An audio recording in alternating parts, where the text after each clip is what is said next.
KTM, another vlog nyo naman. Ito, ADB Sabayan, ADB Matte White, ADB Matte Black. Alright?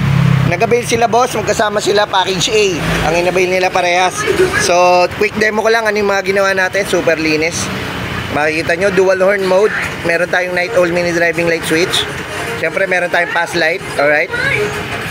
Tinakbo nito is 239 kilometers. Ito ay 2,400 kilometers. Ito 239, ito 24. Alright? So quick demo ko lang guys yung mga kinabit natin. Meron tayong PA ilaw doon.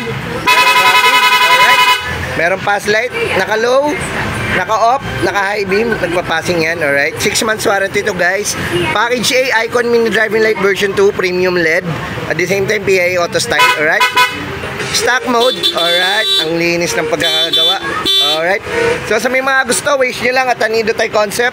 Ito yung ADB ni boss na matte white din, syempre. Alright, stock horn, loud horn, alright. So makikita nyo, ang ganda ng harness. Solid na solid yung pagkakadali.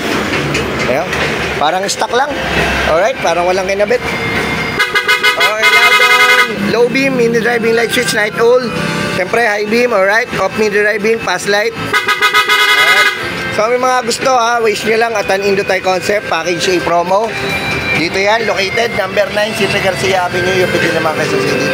ADB. So, meron pang isang ADB doon, isang NMAX. So, yan.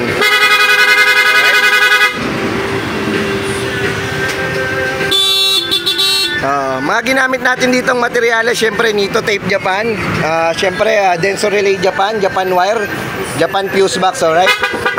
Rapid, dual horn mode, passing light, stainless 3 upper bracket, Ultimo washer, pati bolts, stainless yan, alright. Alright. Dito lang yan, wish nyo lang at Anido Thai Concept. Ayan.